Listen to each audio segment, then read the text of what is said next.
You have to be careful about making a weird show or watching a weird show. Hello, this is Greg Smalley on 366 Pod 366, a Weird Movies podcast, joined this week by the currently glitching Giles Edwards. Giles, can you hear me? I can hear you fine. Can you hear me? We can hear you, but Okay. what we see is a very glitchy image. Okay. Which, won't, that's why the show's weird, I guess. Today, we have a special surprise guest joining at the end of the show. I'll just say who it is. It's Joel Potrykus from Vulcanizadora and many other movies.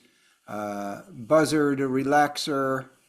And before that, we have 12 movies to get through this week. 0 movies to get through last week. 12 movies this week. That's just the way it goes. Mm-hmm. But let me put up the slate of movies.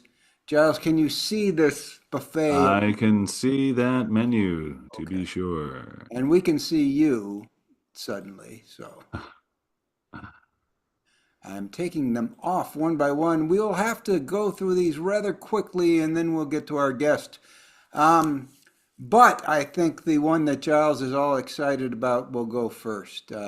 So, in theaters, describe this poster of movie that's in theaters right now. All right. Well, the font for the title is a delightful retro kind of thing in a sun-scorched friendly yellow, which is makes it match the glowy orange-yellow orb that is featured at the center of this image, in front of which is a graffitoed station wagon, red, possibly Subaru, and in front of that is a middle-aged guy with a kind of scruffy beard, barefoot, and in something of one of those slick swimming suits that cover the body that I guess make you really, really able to do the thing. And he is holding a long plank board with red edges and a yellow base, the nature of which will indicate what kind of person this is. This is a surfboard being carried by this somewhat distressed-looking middle-aged guy. Who is familiar, Oh, very yeah. familiar actor. He is. Having recovered from the mental anguish in the Pacific Northwest, he has shown up, I guess, somewhere in Australia to reconnect with his son, And the man is Nicolas Cage, and as of course, boldly. yeah. Is it shown? Yes, it is shown boldly on the poster, the largest name there. This is directed by Lorcan Finnegan, who did a very weird movie called Vivarium. Yeah. And do you know he's done some other movies? I should keep better. I should keep up better. I feel kind of awkward because I had a great interview with him back when Vivarium showed up at Fantasia and returned to my hotel room to find that, none of it was recorded. So, but I am happy to see that he is continuing to explore his various interests and is working with, the likes of Nicolas Cage. Yeah, Nick, well, a lot of bad directors have worked with Nicolas Cage. This is not a case of a bad director working with Nicolas Cage. But I just wanted to point out working with Nicolas Cage is not necessarily. Yeah, I guess in my mind it's like, oh, well, you've hit the big time. The guy who did that ninja movie worked with Nicolas Cage, so but anyway, that's not to say any. The Lorcan Finnegan, of course, is a great director, and we don't want to insult him at all unintentionally. It's described as a psychological thriller about a man who returns to the beach of his childhood to surf with his son. And then he meets some punks, maybe some Local punks, it seems. locals, Punks who live there, certainly, from the mantra in the trailer there. local surfboarding punks. And then what happens thereafter is a mystery to us because we haven't seen it. But we're hoping, certainly hoping it will live up to the weirdness of Vivarium and the weirdness of Mr. Cage. Mhm. But that is in theaters right now, as is on a smaller scale this one, which we will talk about in more detail later. But would you like to describe this poster for a movie that's out right now? Sure, we got Pitch Black. On this, Pitch Black is a pencil, sort of a medical style drawing from the 19th century of a human skull. And affixed to this human skull is an apparatus which wraps around such that it seems like could go as like a very thorough ball gag that also ties the mouth obscuring bit around the top of the skull as well, possibly bracing it for whatever action it's going to be put toward. This is referencing a somewhat famous, somewhat infamous line of, well, whatever the American version of Video Nasties were. This is this is visually quoting Faces of Death, Yeah, and has as the does the tagline there. yes. Taglines, which are experience the graphic reality of death, all caps, close up.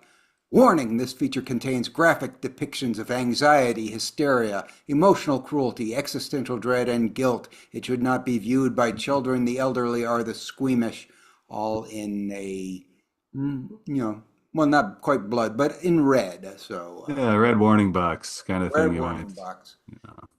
There is a sort of teardrop also. Oh, So yes. a That was a very same color red. And it is not Vulcanizadora. Vulcanizadora. Debuting this week at IFC Theaters premiere. There will be a Q&A, I believe, with the actually the promoter, Ted, whose name I Gagan. can't. What's this? How do you pronounce this last name? Gagan. Gagan, Ted Gagan, a director on his own right. And then we'll be in Los Angeles with some other guests to comment on it later. We will go into this pretty much in depth later. So perhaps with the director, Joel Potrykus, we will go into it. So perhaps we can skip over this one for Hmm. now, but keep it in mind that we'll be coming back to describe Vulcanizadora in somewhat great detail, I'd say. Hmm. Although you don't want to spoil what happens, but No. basically, low budget flick, two guys, buddies on a camping trip, and then something happens at the midpoint and the movie changes. Next one. Well, this is appears upside down, but I think I can guess why. There is a narrow lattice grid over this entire image of I'm going to say a happy-looking couple that I would describe as Southwestern trashy in their current getup. They're definitely well-bronzed white individuals with goateed fella leaning his head against the red lipid blonde woman that he's standing next to, and she is in a low-cut blue crop top blouse. Okay, crop top. It's a glorified bra that is qualifying as a shirt there, and she's got looks like Daisy Duke style shorts on, made of a shiny metallic-looking fabric. He's got an easygoing circle patterned open front, I think possibly muscle sleeved Hawaii, rayon or whatever style shirt there. And yeah, so they're standing in front of a nondescript backdrop, looking very happy and also upside down with this grid Hmm. over the entire image. And the image is from a movie in theaters called I believe that's from A Desert. It is from A Desert, which is a. We'll have the trailer up on the website. Very active trailer. A lot Yeah. going on. A Yep. lot going on. Like a psychedelic violence picture, psychological violence picture, thriller thing, thriller elements. Right. I believe it's from a first-time feature director named Joshua Erkman. Someone will correct me, or I'll correct myself, I guess, if I'm wrong about this being his debut feature, but I believe it is. The log line describes it as a past his prime photographer heads out on a road trip across the American Southwest to recapture the magic and success of his previous work. Instead, he finds himself thrust into the dark and chaotic underbelly of America and unwittingly drags his wife and a shady private detective down into this nightmare world with him. Mm. It is from Dark Sky Films primarily, but Yellow Veil also contributes to this, as indicated by the trailer. I'm actually kind of excited for this one. There's a Yeah. lot of mention of perversity and depravity, and some also uh, mentions of weirdness in it. Yeah, and stylistically, the trailer makes sense. It does appear to be the first feature debut. It seems to be the Okay. feature debut of this director, with a previous career going back a few years in looks like a combination of shorts, but also music videos. So obviously, someone who is cutting a lot. Okay, so yeah, a desert. We don't know much about it because it's debuting in theaters this week, but keep an eye out for it. It is getting a pretty limited release, probably on the same level of Vulcanizadora, Mm. maybe a bit more. I'm not sure. But we have another new movie to discuss. Giles, what about this image? This is very lush. There's a lot of leaves, a lot of greenery, shrubby things. In fact, it's all very organ shades of different types of living plant green, except maybe in the lower right-hand side, we see some trunk and a shadow. There seems to be some bowering, and looking at the shape of this structure, I'm kind of wondering if it's an ivy-covered bridge. So anyway, we have a lot of green and a nice built-in arch. So all set a delightfully set up still from a film that is has the centerpiece of what looks like, I'm gonna guess, a woman in a red knee-length dress kind of thing, wearing a scarf, white stockings, and sort of hovering, maybe 6 to 10 feet off the ground in a almost Jesus kind of, palms forward pose with legs crossed at the ankle kind of thing. So amidst this delightful greenery, possibly ivy-covered bridge, is a hovering person. Yeah, and that's a that shot is a sort of direct quote from another movie. Do you Huh? recognize it? I do not. It's a direct quote from Teorema, Okay. and the movie is The Visitor from Bruce LaBruce. Um, which did you do? Were you on? Did we discuss this together, Giles? Way back in March when it came out. Yeah, there was a feeler sent out to cover this earlier, back when it had only a not safe for work trailer. The current trailer we have is Yes. technically safe for work, but I wouldn't recommend it. Yeah, so well, it depends on where you work. If you work like a BDSM leather bar, it's probably perfectly safe. Um, yeah, so this is from Bruce LaBruce. It is now on Blu-ray. Um, it is a variation on Pasolini's Teorema, but I think far more sexually explicit. I'm not sure if it gets into actual hardcore porn. I think it might, and if it doesn't, it comes as close as you can Right. without crossing over into it. Um, that's just based on the first not safe for work trailer mainly. Um, yeah, well, it's Pasolini's Teorema, which means mysterious stranger comes to a family, has sex with everybody in the family, then leaves. Family falls apart.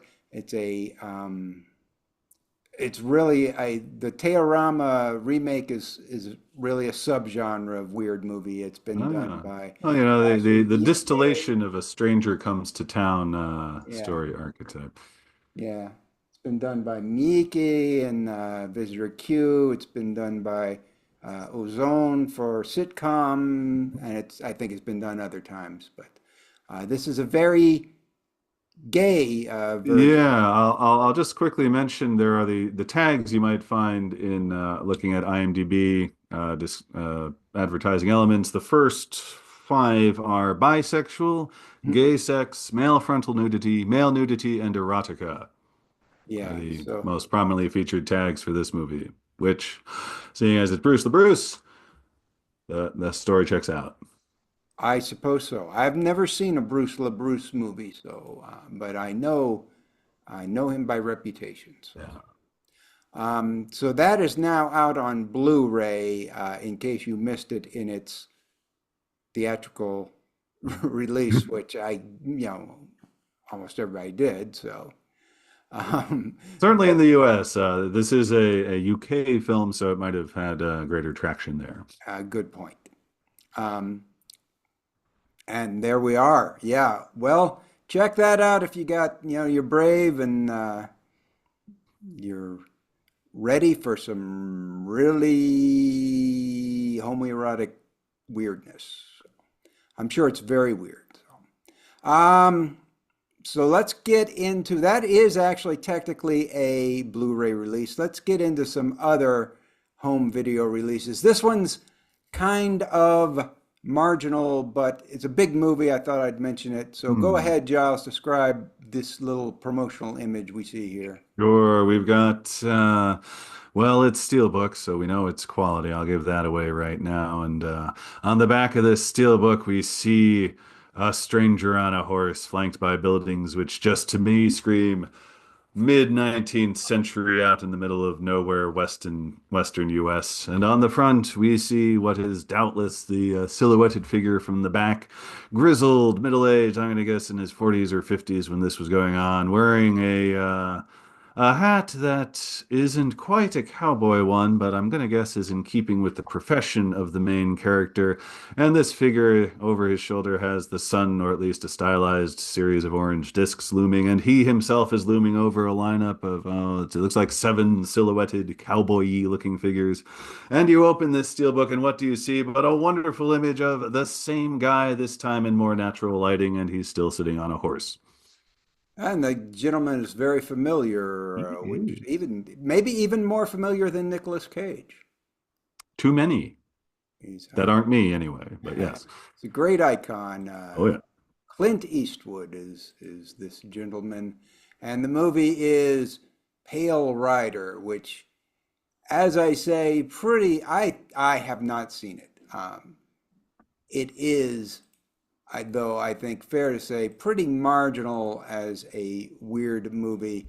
Um, I've read Roger Ebert's review. He talks about it being mysterious. There's um, some mystery over what Clint Eastwood's character actually is. I think Hmm. that's where the weirdness, if there is much detectable weirdness, comes from. And it is marked on IMDb as surrealism, but those people mark everything as surrealism sometimes. So uh, I'm guessing you haven't seen it, Giles. I haven't, though the trailer did intrigue me because I do like that. This is another stranger comes to town, but in this case, it looks like he comes to town and goes head to head with warring interests Yeah. concerning a gold mine, and there's gang and local stuff. So the Yojimbo Yeah, thing, which is also was also remade as A Fistful of Dollars with Clint Eastwood. So and a bit of that. There's some other movies. People say the plot is similar to Shane, and of course it's similar to some other movies that might be a bit of a spoiler to mention. so I won't. This is a 4K UHD. I assuming it comes with a Blu-ray as well. Not 100% sure on that. I can't tell from the product description, but It looks like it looks like it actually might just be 4K Ultra HD could pictured be. on this image and Yeah. digital. So you get whatever streaming rights until they say no. Yeah. So that's one you can check out. But let's move on since we're running low on time too. Mm. This next, well, it's a this is the Blu-ray cover. Okay. Describe it if you will, Giles. Sure, this is done up in that glorious style of late 60s through early 80s pastiche. I'm going to say porno boxes and covers that I somehow saw in my youth. There is a buxom woman in the upper right wearing a very slinky, I'm going to say it technically qualifies as a dress. She looks actually rather pleased to see us. She's looking straight ahead of the camera with a nice smile. And in the lower left-hand corner is another woman with brown hair, a somewhat awkward expression, maybe.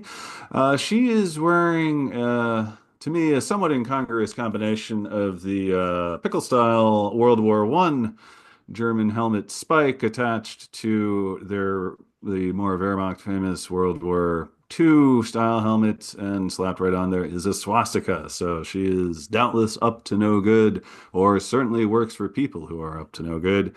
And it's got and the title and little blurbs around it have the wonderful profusion of exclamation marks to entice our interest and promise us a swell time. Indeed, the title ends with an exclamation mark after a mere two letters.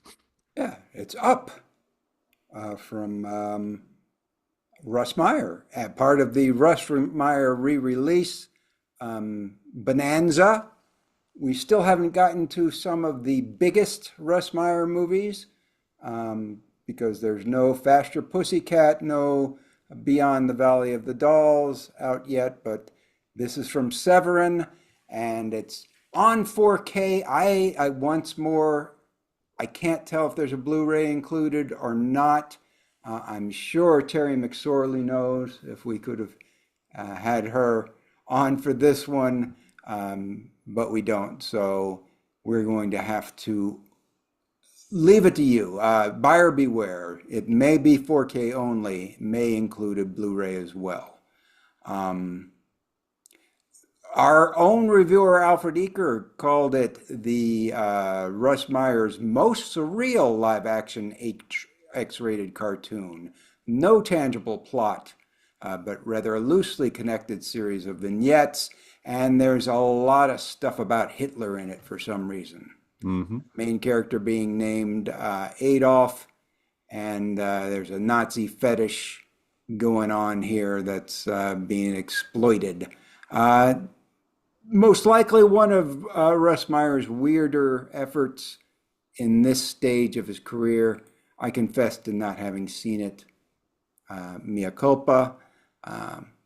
Giles, I'm also assuming you have not seen it. I have not. I saw the trailer, which was not really clear. Involved a bit of a striptease and a guy biting the bottle caps off of Coors bottles in this very rustic bar. I did read Eker's thing and the product description in big capital letters. Welcome to a sex-blasted burg in Northern California where sodomized Führers, ravenous piranha, sapphic ecstasy, and murder mystery collide. So that's an impressive string of words. Yeah, and I believe it's an impressive movie. It's just one we haven't seen. These two reviewers here have not seen it. But I would say it's probably worth a blind buy if you know Russ Meyer especially. But here's one that actually I believe we both have seen. Giles, do you want to describe this still from a movie that's now out on Blu-ray? Sure, this is this shot was taken in either a supply room or a display room that's not quite set up yet. Either way, we have a rather worried looking middle-aged guy in a shirt and tie, seated and looking over at a differently worried looking, much older woman. Looks like she could be his mother. She has a platinum hairstyle, which to me suggests is a wig, and she's got a sort of beige white coat on, and she is nestled very securely on the piece of furniture that they're both seated upon for this still here. And that piece of furniture is in the title of the movie, Yeah, as is the woman as is the character. And that seated. title is Mother Couch. Mother, comma, Couch, yes. And since you reviewed it, do you want to give a quick description of the plot? Yeah, this is concerned son is taking mother to this furniture store in order to buy a couch, and she, in the process, takes a seat on one at the invite of the owners of this place and refuses to get up again. Yeah, so it's like a very Louis Buñuel scenario. It does have a lot of surrealism and absurdism in it. It is not really Buñuelian in the sort of its focus, though. It's more focused on dysfunctional family dynamics Yeah.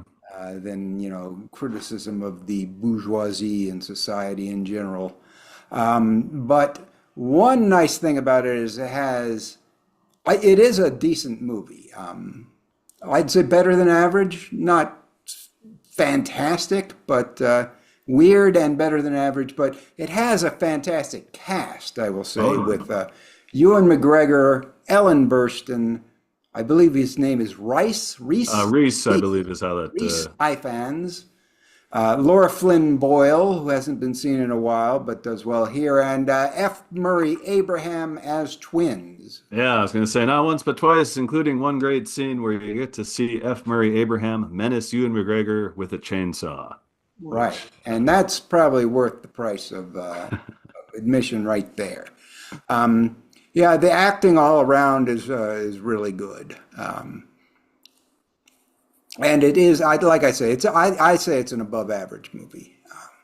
I don't think any weird movie fan should be disappointed by Mother, comma, Couch. hmm Sounds good. Let's move on, however. Okay. Well, here's one. We have a still. Describe that quickly, Giles. Sure thing. This is obviously a period piece, judging from the glimpses of furniture and clothing. I'm going to guess this took place about a century ago. There's an older woman. She's reclined on a chair. I'm going to guess that a peaceful look is from napping and not that she's dead. However, painted on her closed eyelids are some pretty decent makeup facsimiles of open eyes. And the movie is Movie is Spoonful of Sugar? No. Sweet Dreams. Sweet Dreams. Sweet Dreams, which you reviewed I did. Wow, about a year ago today. about a year ago. And do you remember it, having reviewed it a year ago? Having reread my review, yes. Very atmospheric, fin de siècle thing.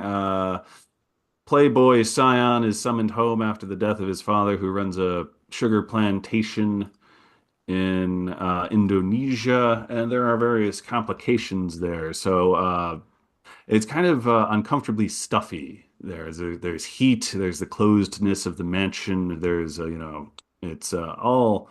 I found it rather interesting in retrospect. It was the kind of movie that sat with me, and I found myself thinking about it after the fact. So worth checking out because there are some odd things that are going on in it, as you can find with any interpretation of end of an era kind of thing is a great window into exploring oddities from the preceding era as things crack open to a new system. Okay. And I found it kind of forgettable and stuffy in a different way, more art house stuffy. Obviously not terrible, really well shot and acted and so forth. I didn't really vibe with this movie, and I personally would not recommend it, although I also wouldn't, say steer away from it. I'd just say you have to be into like period drama Yeah. want to appreciate this. That is Um, that is a fair assessment. okay. Let's move on to one we probably both haven't seen, but somebody on our staff has seen it. Describe this. I don't know if this is the original poster or not. It could very well could be. So All describe right, it. this is done in a fantasy realism. This is the kind of thing you might see on an action fantasy book from up through the mid to late 80s. Indeed, in the background looming is a very beast-looking, nasty bit of demon thing with horns, one of which has been snapped off. And as we approach the foreground, we see a woman with a heavily shoulder-padded but otherwise kind of fantasy medieval-looking dress thing. There's some combat happening in the lower left-hand side with swords for one reason or another.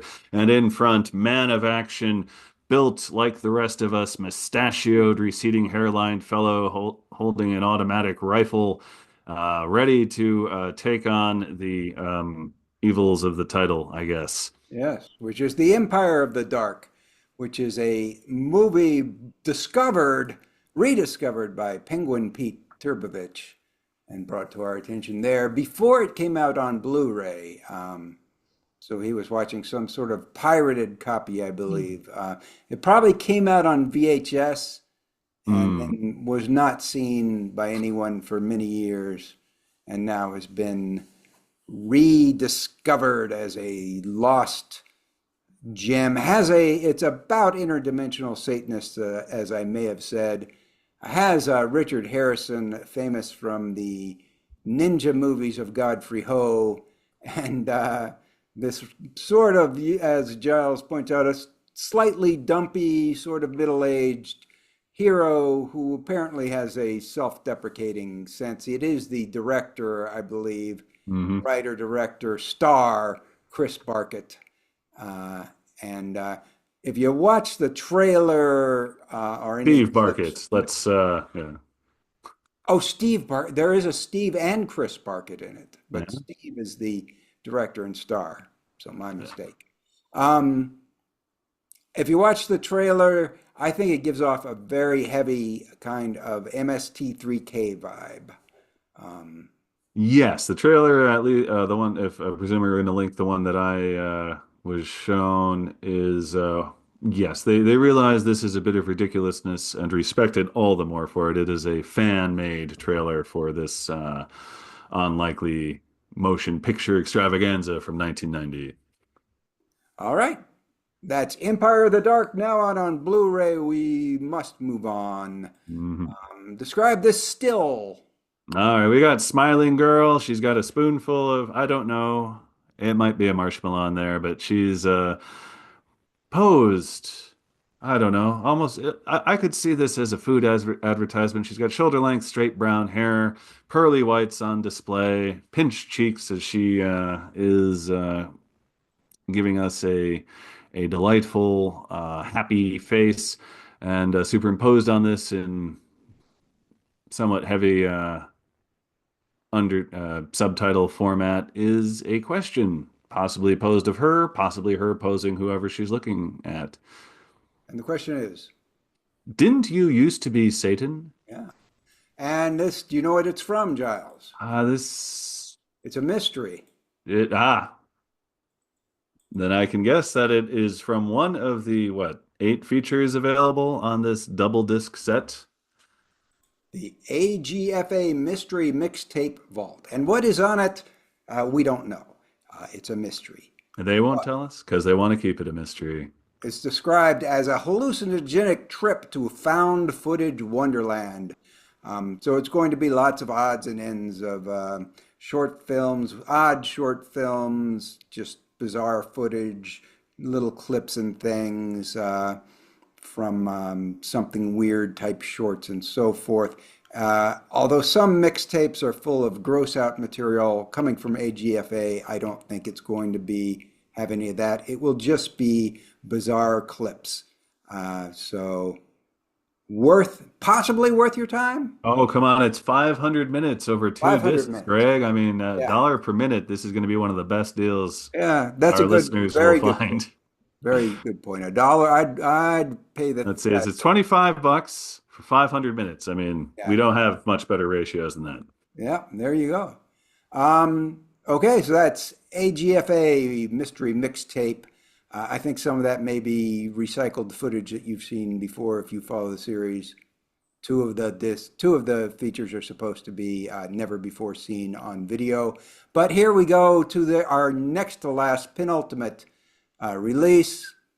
Describe this Blu-ray cover, Giles. Sure, this is a double feature. So on the top, we see a picture of, we can see just enough of her to realize how buxom she probably is. This is a young woman with long, flowing brown hair, and it's pretty much just her from just the top of her chest up to the top of her head. So we see this woman who is probably the starlet featured in the film in question, which is itself written over a main story plot part.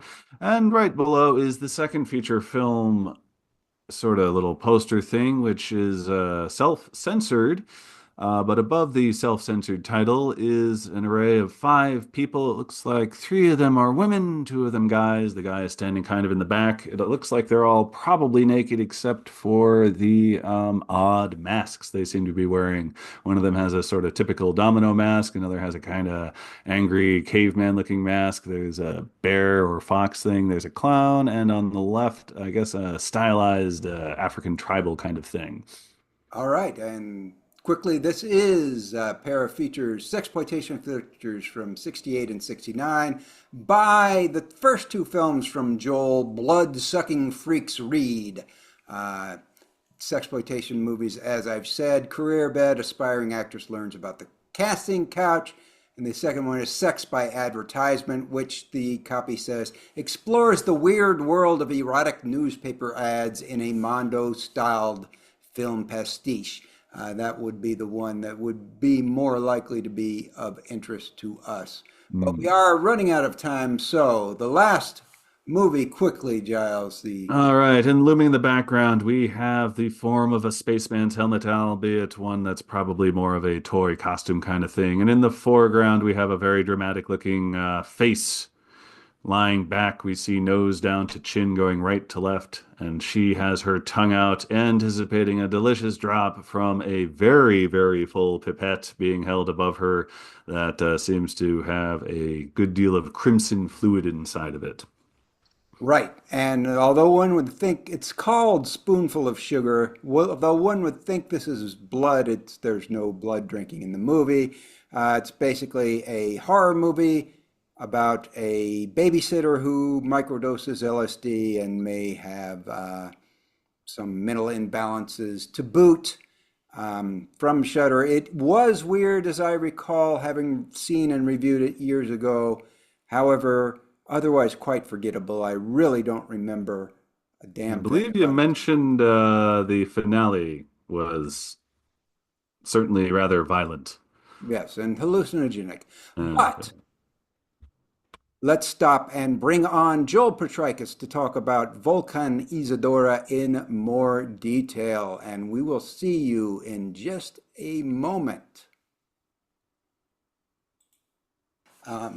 Here we are. This is Greg Smalley with 366 Weird Movies and Giles Edwards, joined today by Joel Potrykus, the auteur, the low-budget Michigan Grand Rapids auteur behind Vulcanizadora. Is that how you pronounce it? I've never heard it said. It's a Spanish word, so I'm probably not the right person to ask. I say Vulcanizadora. I also hear Vulcanizadora, Oh, Vulcanizadaya, whatever. So yeah, when I look it up, there's slight variations. okay. So maybe that's the actual perfect place to start. Where's the title come from? Well, it's Spanish for tire shop or tire repair shop. And in Grand Rapids, Michigan, there was a building, a tire repair shop, coincidentally, and all it said in big, bold, kind of retro futuristic 70s font, Vulcanizadora. And I was like, that's the coolest word I've ever seen. Why is no one named a band that? Why is no one named an album that? And more importantly, why is no one named a movie that yet? So I was determined for for maybe 5 or 6 years that I was going to make a movie called Vulcanizadora, and I tried to shoehorn it into a lot of other projects, and I was able to successfully shoehorn it into this one, and have a tire repair shop kind of indirectly affecting the story of the actual movie. It just looks great on a poster, I thought. Yeah, I wish we had a screenshot of the poster to show, but we will share it on our own podcast of the poster because I really like the poster and I think um, it's a very cleverly done image. There are different versions of it, but it says a lot about the movie, and I guess you have to see the movie to know why. Before I let Giles start asking questions, there's one more thing we need to get out of the way, which is just as a way of introduction about this movie. This movie is a sort of informal sequel to a movie that you made 10 years ago called Buzzard. And I guess I say it's an informal sequel in the sense that the characters are the same and their relationship to each other is the same. But so much time has passed and so many events have happened in the interim that I don't think you need to see the first one to enjoy the second one. But I'm sure you've answered this question many, many times before, but why did you want to revisit this pair of characters? Um, yeah, I think I don't call it a sequel either. I think it's in probably the only time I'll ever refer to James Bond compared to one of my movies is that, it's like James Bond, same characters, different mission is all. And for me, it came down to practicality at first because I live in Michigan and I don't know a lot of actors and I don't like the universes to cross. Once an actor has played a character in one of my movies, that's you, except it's Josh Burge, the lead. He has a little wiggle room. But otherwise, I like my people to stay the same. And I was like, who's going to be able to carry this thing alongside of Josh? I've used up all the other actors that I know, and I said I can't do it because I was already in a movie with Josh. And then I thought, oh my goodness, I could do this again with Josh. And it was once I realized that it was like you said, exactly 10 years after we made Buzzard, I was like, yep, we're gonna see where You have to Derek be and careful Marty about making a are weird these days and show what they've been up or to. watching And you do a not have to weird have seen show. Buzzard because it's a standalone story. But if you have seen Buzzard, it gives it a whole new kind of background. And I just talked to somebody yesterday who saw Vulcanizador first and then Buzzard. So it was like a cool prequel, or I don't know what you'd call it, but it was a it was cool to see.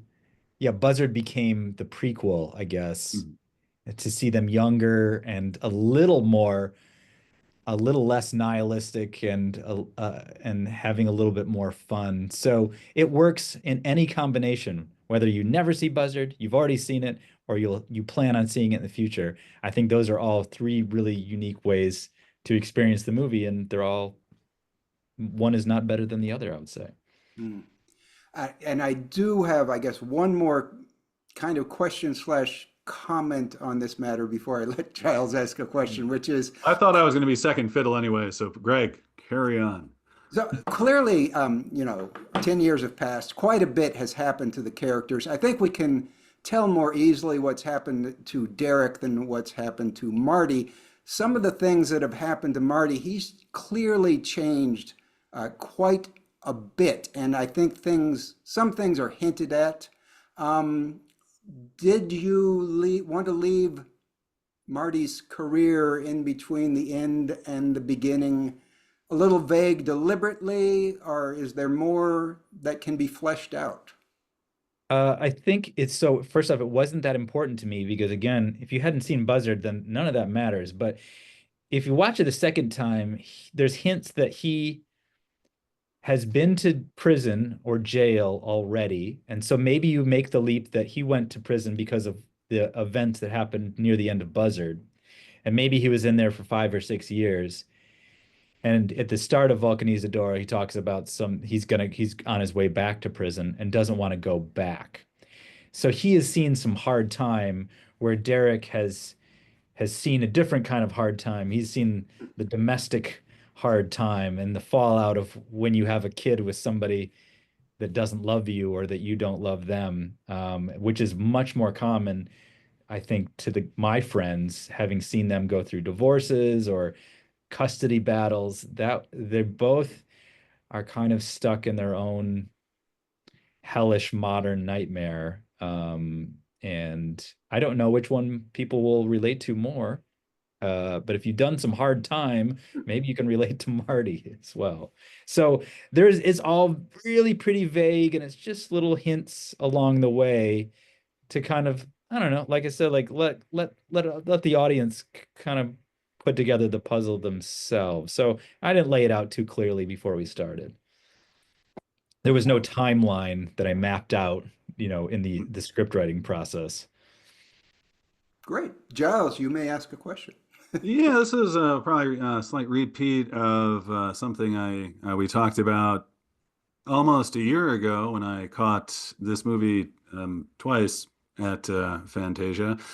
Um, Now, obviously, the timeline between Buzzard and Vulcanizadora, as you just said, unclear. But these two characters, I remember you remarking about your childhood and how you developed uh, this duo here as the two kinds of people you knew when you were growing up. And I was wondering if you might be able to retread that for this recording for a fresh audience at 366 to hear what you have to say about these interesting guys that were up and about on your streets that inspired these two. Yeah, and I'm sure my response will be a little bit different even because I don't even remember what I said, but I still do know. Like, so Marty is like this brooding, angry, like vicious human being, and Derek is more of a kind of a goofball who's just falling through life. Now, so when I grew up in northern Michigan on a dead-end street surrounded by cows and horses, and there was nothing around us except the fact that it was a new little subdivision, and there was maybe 10 houses on the street and that was it. There was nothing else around it. It was out of nowhere. You'd never guess. And all the houses were built at the same time, and they were sold to people, oh, how times have changed, to everybody in their mid 20s. And all those people in their mid 20s had just had kids.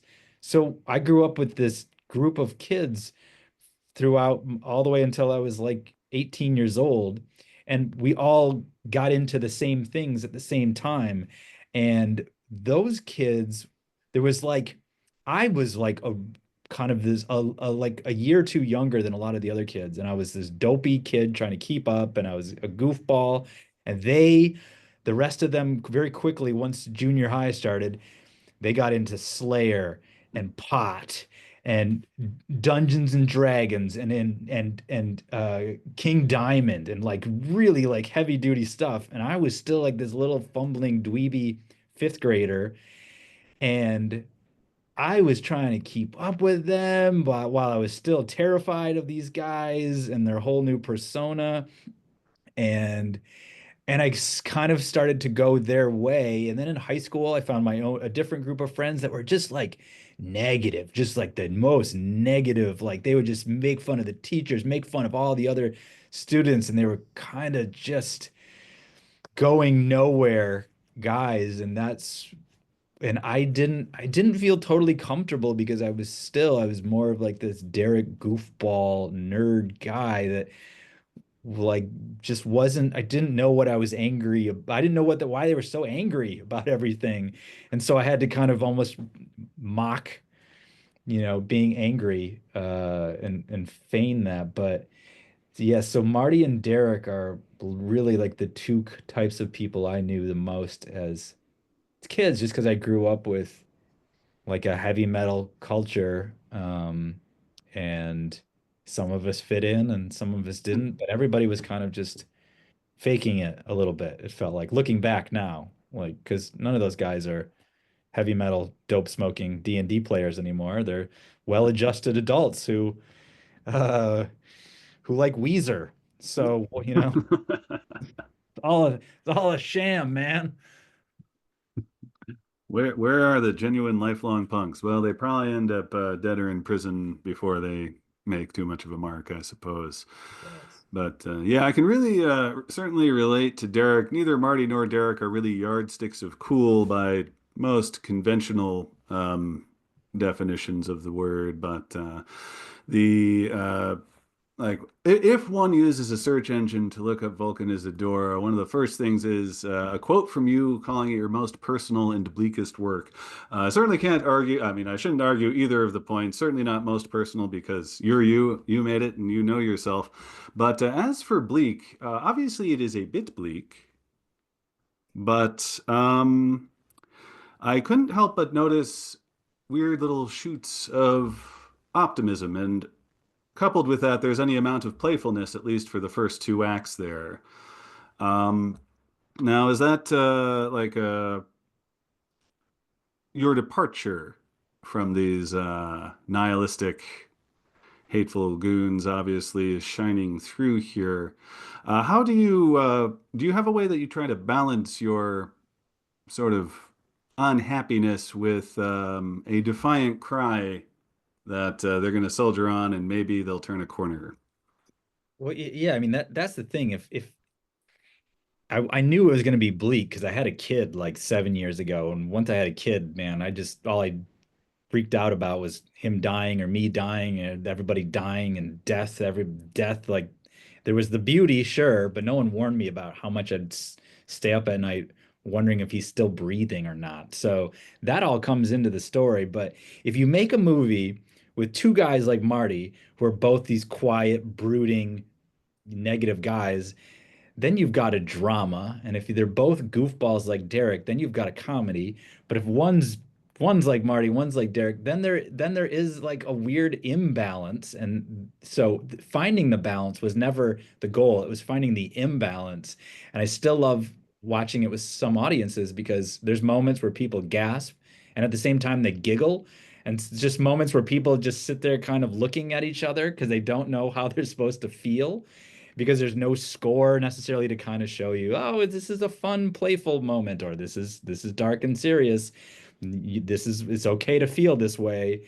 And so for me, that's the most fun I have is just trying to tonally keep people guessing and never lean into either of them too much. I mean, the big moment in the middle of the movie is somehow I will hear one total maniac giggle during that moment, and I'm like, "You are okay, whatever, man. It's working. It's working because I'm triggering some kind of an emotional response."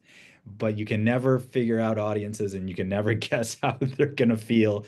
And it's their movie at this point. I can't Right. control that. There is a tremendous amount of absurdity to the tragic, bit there. So Well, because these I, guys are like they're like men, but they're still 15 years old in their head. They're never yeah. grown up. So if you're gonna plan something really bad, we were like, that's how they would do it. There was one point where in this where we were like, they were gonna let's have them pack up. I'm not gonna spoil too much, but let's have them bring guns along on their trip. And I was like, these guys wouldn't have guns. Where would they get pistols from? How would they know how to use them? That they would be too scared. No, this is how the plan goes through. This is That's right. foolproof. Using tools they grew up with and, had years of experience using. Totally. Yeah. Yeah, because the kids I grew up with, man, we were making cherry bombs. I wasn't. I was way too afraid. They were making cherry bombs. There was the kids like blowing up like toilets at the junkyard and stuff, like really dangerous, and making knives. Everybody's always making knives on my block and electric guitars and like genius, crazy, dangerous geniuses, these guys, man. Uh, Before we get too far along, I think we need to um, promote the movie a little by saying where are you opening? What's going on with the release right now? So it's still playing festivals here and there, but it's having its official theatrical release starting Friday, May 2nd at the IFC Center in New York. And then the following week, May 9th, it'll be in Los Angeles with a Q&A. I wish I knew where, with a Q&A hosted by Joshua Burge and David Dismalchin from Ooh. Relaxer. And from there, it's going to be playing independent art house theaters around the country, and then I assume by the end of the year, we're going to be streaming and having cool Blu-rays with all kinds of bonus features and commentaries at that point. Are you getting, is this kind of your biggest release, or is it in line with what normally your movies normally do? I think this is probably in line. I mean, we're always trying to step it up a little bit with each film, but this is I'm realistic. This is not a film that's going to play AMC for, 2 month stretches, and that's not the goal of this. When you make a movie at this scale and even a story this size and a story that doesn't have a romantic B story or a chase scene, like it's going to find the right audiences by playing these theaters and having a kind of a slower release without the hype. This is a word of mouth film, so it feels in line with what I've done, which is kind of organically the right momentum and the right amount of theaters in the right cities, whatever that means. Oh, well, the slow organic process, just like the narrative journey that we watch Derek and Marty go on as when we are introduced to them by the roadside right at the start of Vulcanizadora there. Of course. And we're down to not very much time, so I guess I'll shoulder the at least penultimate question here. Future projects, or are you riding along, nudging Vulcanizadora to the finish line before diving into something else? So I've been making short films I'm about to make a fifth short film in the last 5 years. But as far as features, every time I make a feature, I say, that's it. I'm never going to make another feature film. And so with Vulcanizadora, I said, I'm never going to make another one. But unfortunately, just because it's so stressful and at this, you're kind of just doing so much as the director that it eats 3 years of your life. Unfortunately, I've got a really cool idea that I would love to make in the next few years. So I am haunted by inspiration. Uh, what a tragedy, just sort of like Marty and Yeah. Derek's tragedy. But well, one last question, I guess, is Quarantino still open? Quarantinos. How do you know Quarantinos? Hey, we end You mentioned every interview last. with a question about a favorite restaurant, so. Oh yeah, I told you, Giles. Quarantinos is the best pizza in Grand Rapids. They opened, unsurprisingly, during the quarantine, and they still haven't changed their name. They're still called Quarantinos. And I hope they're around for another 50 years and kids go in there and like, why are you called Quarantinos? And that's how they learn about COVID-19 is through pizza. Um, I ask them that every time I go in, like, when is it going to be a name change? And they're kind of like, we don't know. We're kind of stuck with it at this point. So if you're in Grand Rapids, Michigan, check out Quarantinos for authentic Detroit style pizza, 2.5 hours away from Detroit. Great. Well, I think we probably need to let you go and get to your next recording. I don't want to overstay our welcome. This is about the fourth or fifth time one of us has interviewed Joel Potrykus. So, and he has a copy of our book. So I feel like he's going to show it for the camera. There we go. Oh, we were recording video? Yeah. So I feel like this is, I feel like we're with family right now. So, I'm glad I didn't stand up to reveal that I'm wearing no pants then. well, Well, I'm sure none of us are, so. Okay. all right. I imagine Greg isn't, but he's in his robed So, yes. refinery there. Here it is. 366 weird movies. Thank you for the plug, and everybody go see Vulcanizadora, a movie that improves with 2 viewings and a viewing of Buzzard as well. Maybe It'll blow your mind. And thanks, Joel. Thank you to everybody, and check out Vulcanizadora. Thanks, Greg. Thanks, Giles. Cheers. Weird. Yeah, I guess that is the word for it. Weird.